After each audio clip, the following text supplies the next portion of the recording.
부른 찬송 159장 할렐루야 우리 예수 부활 승천하셨네. 이 찬송은 부활절에 부르는 찬송입니다. 할렐루야 우리 예수 부활 승천하셨네 찬송할 때면 우리들 다 가슴 속에서 희망이 막 솟아오르고 그 기쁨이 솟아오르고 예수님의 부활을 생각하면 참 모든 것이 다 밝게 보이고 그렇습니다. 어떤 분들은 좀 헷갈리시는 분도 있을 수 있습니다. 아니 아직 사순절도 시작 안 했는데 벌써 부활절이 됐나? 저는 미국에서 목회도 하지만 미국에서 또 한국 신학생도 가르치고 또 미국 학교에서도 가르치고 그런 신학자입니다. 제가 신약 성경을 계속 이렇게 보면 초대교회에서는 설교할 때마다 말씀을 선포할 때마다 항상 부활을 선포했습니다. 부활은 모든 설교에서 다 초대교회는 들어 있었습니다. 오늘날 보면 주로 이렇게 부활절만 많이 설교하는 것 같아서 제가 일부러 이 본문에 이렇게 택한 것입니다. 어떤 분은 나는 하나님을 믿는다. 근데 교회는 안 다니다. 그런 분도 있습니다. 우리가 교회를 주일이라고 하는데요. 주일날 모이는 이유는 뭐냐 하면 이날이 예수님이 부활하신 날이고 우리는 다 부활의 증인으로 서 있는 것입니다. 그래서 교회 예배에 참석한다는 것은 나는 부활을 믿고 예수님의 부활의 증인으로 서서 예수님의 부활을 내 마음과 영혼과 내 마음에 언제나 담고 다니면서 세상 가운데 예수님은 부활하셨습니다 라고 이렇게 외치면서 다니는 것입니다. 그렇기 때문에 모든 기독교인들은 항상 그 마음이 기쁘고 밝고 얼굴이 빛나고 사실은 그럴 수밖에 없습니다. 오늘은 좀 역사적으로 거꾸로 되돌아보고자 합니다. 예수님께서 십자가에 못 박히시고 무덤에 장사되고 그리고 그 제자들이 그 소식을 듣고 이렇게 뛰어가던 그런 상황입니다. 예, 제가 부탁을 드렸던 분이 유명한 화가가 그림을 그린 그 장면입니다. 오늘 20장 4절 읽지는 않았지만 성경에 보면 둘이 다름질하더니 라고 하는 그런 표현이 나오고 있습니다. 제가 특별히 이 성경 본문이 저에게 끌린 이유는 뭐냐면 이민 생활을 하는 한국 분들도 열심히 살지만 제가 한국에 와서 저는 92년에 떠났기 때문에 한 25년간 한국 떠나 있던 그런 사람이다. 가끔 가다가 한국을 방문하기도 했지만 밖에서 온 사람으로서 이렇게 조국에 어떻게 사는가 이렇게 보니까 첫 번째로 느껴지는 것이 뭐냐 하면 한국인들은 매일 숨차게 달린다. 그걸 제가 이렇게 보고 있습니다. 경제 대국을 꿈꾸면서 달리고요. 먹고 살려고 달리고 집 모기지, 자동차 모기지, 빚 갚으려고 달리고 회사에서 어떻게든지 붙어 있으려고 달리고 비즈니스에서 돈 좀 벌어보려고 달리고 계속해서 매일같이 쉴 새 없이 달리는 그런 모습을 제가 봅니다. 예수님의 제자들도 사실은 예수님과 함께 있을 때 별로 다른 모습이 아니었습니다.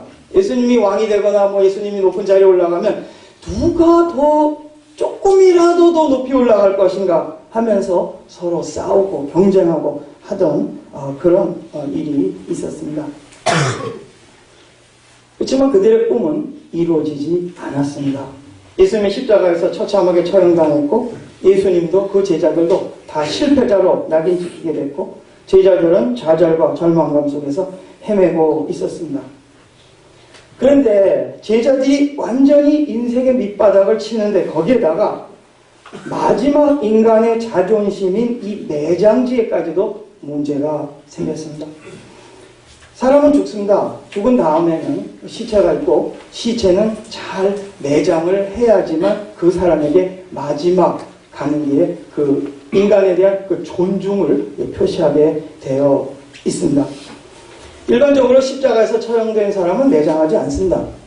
십자가에서 처형된 사람은 대체적으로 거의 대부분 다 그냥 왔다 갔다가 그냥 그 길거리에 갖다 버립니다. 버려서 들짐승들과 또 하늘을 나는 그런 독수리들의 밥이 되게 뜯어먹히게 그렇게 내던져 버립니다. 십자가의 처형이라고 하는 것은 인간의 수치심을 최대한으로 자극함으로 인간에게 최대 고통을 안겨주기 위한 그런 수단으로 사용하는 것입니다. 그렇기 때문에 십자가에 못 박히는 사람은 다 빨가벗깁니다. 우리가 보는 이런 그림 이런 것은 좀 가리기 위해서 좀 괜찮게 보이기 위해서 장미꽃도 거기다가 꽂아놓기도 하고 이렇게 옷도 입혀보기도 하고 하지만 원래 십자가는 그런 것이 아닙니다. 사람들이 다 보는 앞에서 공개적으로 처형합니다. 못을 박습니다. 그리고 십자가에서 죽는 사람은 다 굶어 죽는 것입니다. 굶겨 죽입니다. 왜 하나님은 이렇게 예수님에게 최고의 부끄러움과 최대의 고통을 당하게 하셨는가? 창조주 하나님의 계획이 도대체 뭔가? 오늘 거기에 대해서 다 아시지만 다시 한번 생각해 보면서 하나님 앞에 감사하는 시간을 갖기 원합니다. 다시 돌아가서 십자가에서 처형당한 것도 모자라서 어떻게든지 매장을 했는데 마지막 가는 분에게 최대한 인간으로서의 그 존경과 존엄성을 표시하기 위해서 매장을 했는데 가보니까 시체마저도 없어졌다는 것입니다. 그래서 보고합니다. 누가 시체를 도둑질해 갔다는 것입니다. 이거는 제자들이 듣기에는 해도 진짜 너무하다 라고 하는 그런 마음을 갖게 하는 상황입니다. 제자들이 달려간다. 사실은 무슨 기쁨에 소망에 들떠서 달려가는 것이 아닙니다. 전부 다 그 어떤 우울함과 초조함과 불안과 분노와 그런 것들을 안고 달려갑니다. 어떻게 된 것인가 도대체 이것이. 영어로 얘기하자면 running on empty, 허무함과 허탈감 속에서 달려가는 것입니다. 모든 한국 사람들은 달립니다. 한국에서 열심히 달리다 보면 어쩌다 보면 대학 가는 분도 계시고 직장을 얻는 분도 계시고 좀 승진하는 분도 계시고 또 한국 사람들의 꿈인 아파트를 사는 분도 계시고 차도 사고 휴대폰은 물론 사고 하여튼 그런 일이 발생하는 경우도 사실 있습니다. 그러나 결국에 가서 인생이라고 하는 것은 맨 마지막에 가보면 아무도 성공하는 사람이 없게 되어 있습니다. 그리고 인생 중간중간에 우리는 계속해서 벽에 부닥치는 그런 경험을 하게 됩니다. 궁극적인 한계에 도달하는 것입니다.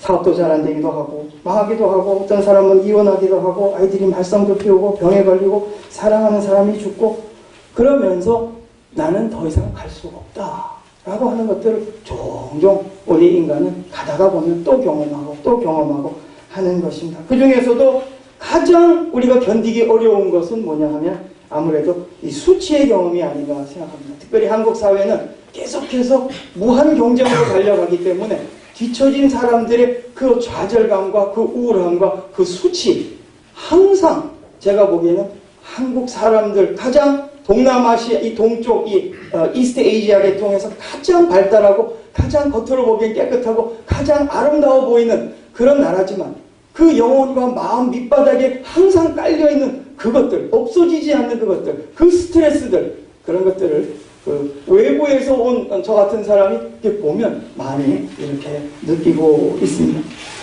살아계신 하나님, 우리 좋으신 하나님, 무엇을 하시는가? 우리 창조주 하나님이 우리 이런 인생, 우리 또 이런 열심히 살아보려고 하는 한국분들, 그러나 계속해서 벽에 부닥치는 우리들을 향한 그 주님의 메시지와 그 어떤 주님의 뜻, 그 계획은 뭔가 도대체 그것들을 생각해 보았습니다. 무엇보다도 우선 먼저 부활을 가기 전에 예수님의 십자가를 찬양하고 싶습니다.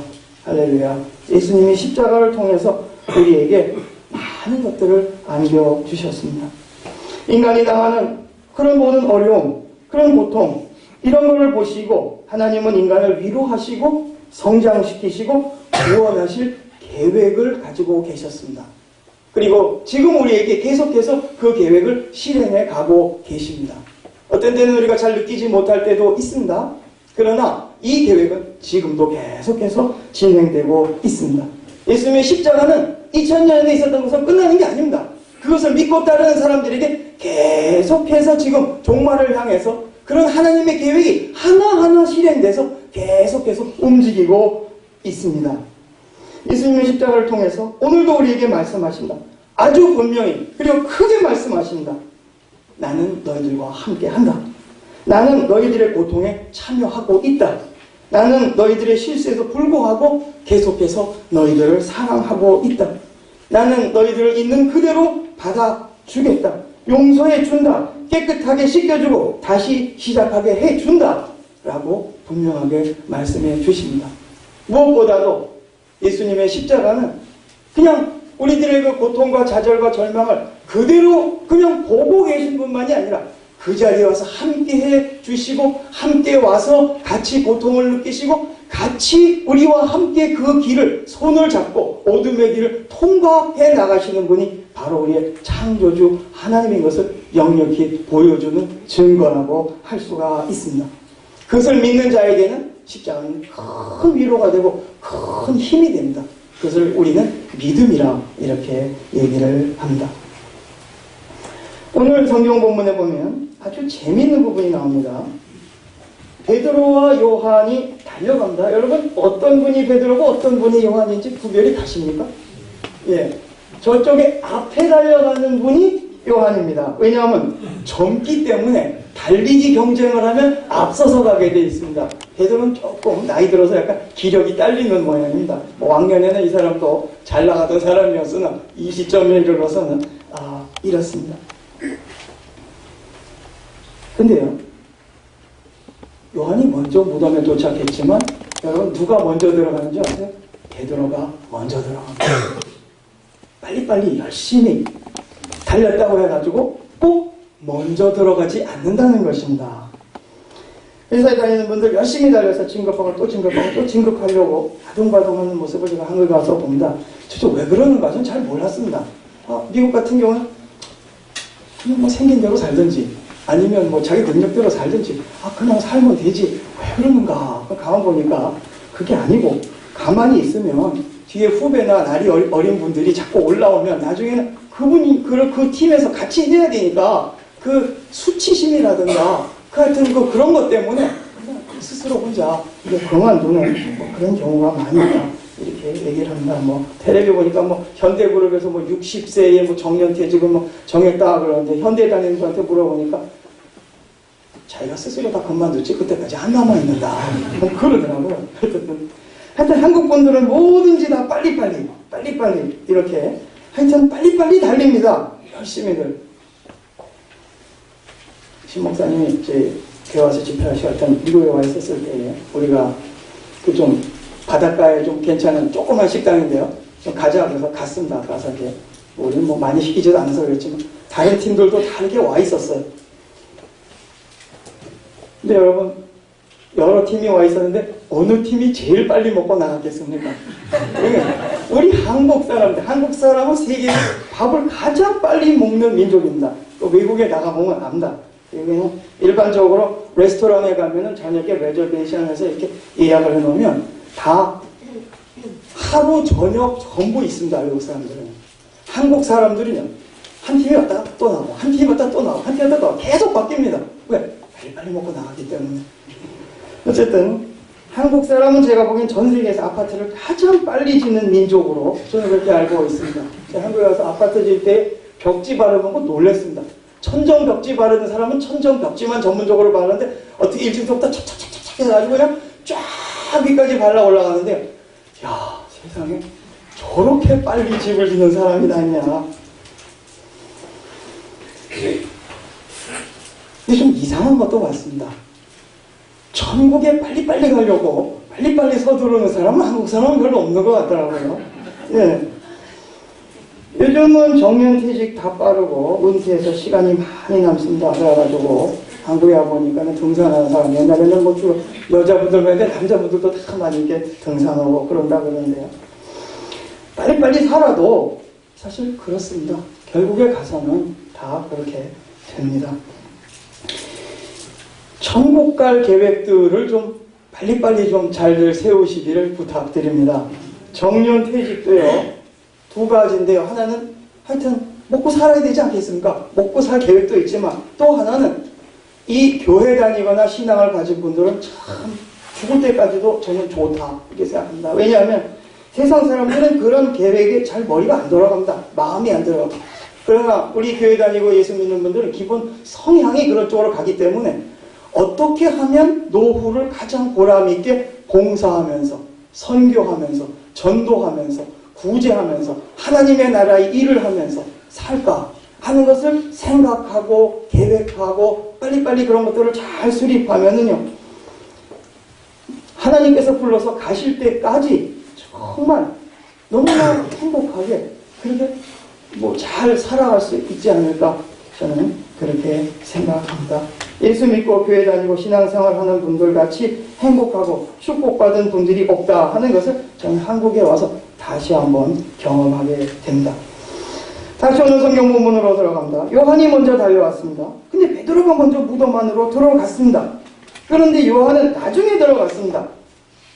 근데 또 이상하게요, 베드로는 먼저 들어가기는 했으나 들어가서 이렇게 바라보면서 빈 무덤을 보면서 어리둥절하고 있을 때에 요한은 나중에 들어갔지만 뭐라고 적혀 있는지 아세요? 보고 믿었더라, 이렇게 되어 있습니다. 무슨 얘기냐면요, 인생이라고 하는 것은 다 엎치락 뒤치락 한다는 것입니다. 앞서간다고 해서 꼭 앞서가는 것도 아니고, 이 세상에서 성공했다고 해서 꼭 천국에서 꼭 상급 받는 것도 아니고, 세상에서 꼭 뒤처졌다고 그래가지고 맨 마지막 끝이 안 좋은 것도 아니고, 이 모든 것은 다 엎치락 뒤치락 한다는 것입니다. 근데 맨 마지막이 중요한데, 맨 마지막이 뭐냐면 결국 믿음입니다. 요한이 보고 믿었더라 하면서 끝이 납니다. 믿음. 무엇으로 맨 마지막에 끝이 나느냐? 끝이 가장 좋게 끝나는 사람이, 그 과정도 중요하지만 결국은 그 사람이 가장 잘 되는 사람들입니다. 특별히 혹시 이 자리에 젊은이들 계시면 말씀드리고자 합니다. 너무 지나치게 좁아짐 내지 마시고, 지금 남들보다 조금 뒤쳤다고 절망하지 말고 좋으신 하나님을 끝까지 신뢰하는 분들 되기를 간절히 바랍니다. 오늘 말씀의 핵심으로 들어갑니다. 20장 8절 말씀에 요한이 보고 믿었다라고 하는 말씀이 있습니다. 뭘 보고 믿었는가? 20장 6절 7절 시몬 베드로는 따라와 무덤에 들어가 보니 세마포가 놓였고 또 머리를 쌌던 수건은 세마포와 함께 놓이지 않고 딴 곳에 쌌던 대로 놓여 있더라. 무덤에 들어가서 보았습니다. 왜 무덤으로 달려가? 누군가가 시체를 훔쳐가지 않았는가 생각해서 갔는데, 가서 보니까 물론 시체는 없습니다. 있는 거는 세마포밖에 없습니다. 그런데 그 세마포에 놓여진 모습이 이상하다는 것입니다. 세마포가 몸뚱이를 쌌던 세마포가, 물론 도둑이 훔쳐갈 때에 중요한 것은 우선 첫 번째로 이 무덤은 남들이 전혀 사용하지 않은 무덤입니다. 그 이전의 시체를 안장했던 적이 없습니다. 그러므로 남의 세마포는 있을 수가 없습니다. 그러니까 예수님의 세마포입니다. 다른 것은 없습니다. 그리고 도둑이 훔쳐갔다면 세마포를 전부 뜯어가지고서 이걸 놓고서 훔쳐가지는 않습니다. 예수님의 경우는 온 몸이 피범벅이 되어 있었기 때문에 아무리 향유를 넣어도 세마포로 싸기 시작하면 세마포가 몸에 달라붙어서 사실 떼내지도 못합니다. 그런데 세마포는 있고 시체는 없다. 어떻게 그런 일이 있을 수가 있는가? 의아해할 수밖에 없습니다. 그리고 그 놓여있는 모습이, 세마포는 원래 있던 그곳에 그대로 놓여 있습니다. 그대로 말려진 상태로 해서 몸이 빠져나갔기 때문에 그냥 가라앉아 있는 것입니다. 그리고 몸은 원래 세마포로 싸고 얼굴도 따로 수건으로 동입니다. 왜냐하면 고통으로 또는 이렇게 입이 죽을 때 이렇게 밑으로 떨어질 수가 있어요. 십자가에 못 박힌 사람은 왜냐하면 고통 속에서 이 아래턱이 무겁기 때문에 떨어집니다. 그래서 이것을 위로 올려주기 위해서 머리하고 몸을 이렇게 이 얼굴을 묶어 놓습니다. 또 묶어 놓은 그곳이 따로 얼마나 거리가 떨어지는지 정확하지 않습니다. 아마도 자기 얼굴이 놓였던 그 정도 어디에, 성경은 정확하지 않기 때문에 거기에 잘 개켜져 있더라. 원래 쌓아놓은 그 모습대로 그대로 유지하고 있든지 아니면 누군가 잘 개켜놓았든지, 그 얘기는 뭐냐면 잘 정돈된 상태로 있더라라고 하는 것입니다. 여러 가지를 느낄 수가 있습니다. 무엇인가? 창조주 하나님이 이곳에서 초자연적인 일을 행하셨구나 하는 것을 첫 번째는 느낍니다. 두 번째로 이들의 인생은 엉망진창입니다. 혼돈스럽습니다. 메시아가 나타났고 따랐는데 지금 다 어떻게 됐는지, 왜 처형에는 그런 운명을 이 메시아인 예수님이 길을 가셨는지, 지금 마지막 남은 인간의 그 자존심과 그 인간에 대한 존중까지도 다 없어지고 시체까지 훔쳐가서 어디로 다 없애버리는지 어쩌는지 모르는 이 상황 가운데 들어가 봤을 때에 그 빈 무덤의 상황은 어떤 상황이냐면 굉장히 평온하고 잘 정돈된 상황입니다. 개켜 있더라라고 하는 건 정리정돈이 잘 되어 있는 상황이라고 하는 것입니다. 여기서 우리는 몇 가지 신앙의 핵심적인 그런 메시지를 듣습니다. 어떻게 보면 기독교 또는 신앙생활하는 사람들을 그렇게 호의적으로 바라보지 않는 한국 사회에서 예수님 믿고 교회를 다닌다고 하는 것은 어떻게 잘못 생각하면 사람들의 어떤 편견에 의해서 우리가 휘둘린다면 뜬구름 잡는 것 같기도 하고, 마치 열심히 신앙생활에서 달려가는 것이 빈 무덤을 향해서 달려갈 같은, 그런 뭔가 아무것도 없는 쪽으로 달려가는 같은 그런 인상을 받을 때도 있다는 것입니다. 신앙의 근본이 좀 그렇습니다. 왜냐하면 100% 확실한 것이 어떤 때는 안 잡힐 때도 있기 때문에. 예수님의 제자들도 그랬습니다. 그러나 그들이 결국 달려와서 본 것은 절망도 아니고 좌절도 아니고 허무도 아닙니다. 그들이 본 건 뭐냐면 잘 정돈된 모습이라는 것입니다. 결국 열심히 가다 보면 신앙의 끝에 가서 보는 것은 뭐냐 하면 인생이 잘 정돈된 모습입니다. 막 시체를 훔쳐가기 위해서 막 흔들어놓고 풀어놓고 막 여기저기 내팽개친 그런 모습이 아닙니다. 그대로 있던 대로 쓰러져 있고 몸뚱이, 얼굴은 잘 개펴져 있고 모든 것이 깨끗하게 되어 있는 그런 모습. 맨 처음에 우주를 창조하실 때에 질서를 놓으신 그 하나님, 우주 창조를 보면 기가 막힙니다. 저는 원래 대학에서 molecular biology, 그 분자생물학을 전공한 사람이기 때문에 지네릭 엔지니어링 쪽에서 그 유전공학 쪽에서 뭐 제약해서 일했고, 제가 원래 백그라운드는 그렇습니다. 그래서 그 우주가 맨 처음에 어떻게 창조됐는가에 대해서 굉장히 관심이 많습니다. 하여튼 요즘에 많은 그 물리학자나 또는 또 과학자들이 그 발견하는 것은, 새롭게 발견하는 건 뭐냐면 처음에 우주가 창조될 때에 굉장히 정밀하게 아주 정확하게 생명 현상이 일어날 수 있을 정도의 그런 모든 것들을 갖춰서 어떻게 그렇게 정밀하게, 우리가 영어로 파인 튜닝이라고 합니다. 그렇게 잘 만들어져 있는지 모른다 할 정도로 그렇게 아주 정교하게 잘 만들어져 있습니다. 인간을 부활시키시는 하나님, 새로운 생명을 창조하시는 하나님, 우리 하나님 항상 창조주 하나님인데, 창조주 하나님은 계획이 있습니다. 첫 번째 세상도 창조하셨지만 새로운 세상, 새로운 생명도 또 창조하실 것을 계획하고 계십니다. 그리고 그것을 처음으로 보여준 게 누구냐면 예수님입니다. 그래서 오늘 두 번째 성경 말씀은 바로 첫 열매, 첫 열매라고 하는 것은 우리 예수님입니다. 그 다음에 열매는 뭐냐? 우리들입니다. 우리가 농사를 짓게 되면 다 익습니다. 봄이 지나고 씨를 뿌리고 여름이 지나고 가을이 되면 다 익어요. 익은 다음에 그 중에 한 부분을 떼서 첫 열매로 제사를 드립니다. 예수님의 부활이 그렇다는 것입니다. 그 얘기는 뭐냐 하면 이 첫 열매 말고 다 익어놓은 수많은 열매들이 있다는 것입니다. 그게 누구냐? 우리들입니다. 예수님의 부활과 그를 믿는 자들의 부활은 뗄래야 뗄 수 없는 관계로 연결되어 있습니다.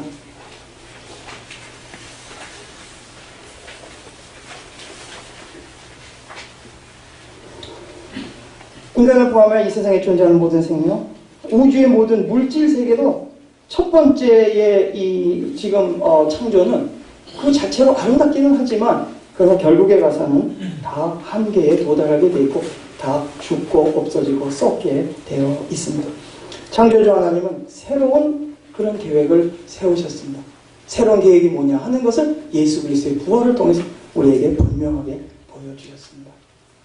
그러나 학교를 다니면서 교과서를 중고등학교, 대학교를 해도 이런 것은 배울 수는 없습니다. 부활을 믿는 이들에게 참으로 큰 희망의 소식이 여기 있고 교회는 계속해서 이 소식을 이렇게 전파하고 있습니다. 그렇지만 예수님의 부활은 십자가 후에 나타났습니다. 즉 인간의 모든 노력과 희망이 떨어지는 그곳에 이제는 모든 것이 다 끝장나는 순간에 전능하신 하나님의 능력이 나타났다는 것입니다. 나는 더 이상 앞으로 갈 수 없다. 그 순간 하나님은 말씀하십니다. 너는 죽어도 나는 살아있다. 그리고 나는 죽은 너를 살릴 수 있는 그런 하나님이다. 그리고 믿는 자는 다 살릴 것이다. 그리고 증거가 있다. 보라. 라고 말씀하십니다. 그렇게 부활신앙을 믿는 이들은 영원히 긍정적일 수밖에 없습니다. 할렐루야. 오늘도 살아계셔서 소망과 기쁨과 감사를 주신 우리 하나님, 예수님을 죽은 자 가운데 살리시고 우리 죽을 몸도 살리신 우리 하나님을 찬양하면서 오늘도 믿고 또 뛰고 전진하시는 여러분들 다 되시기를 예수님 이름으로 축복해 드립니다.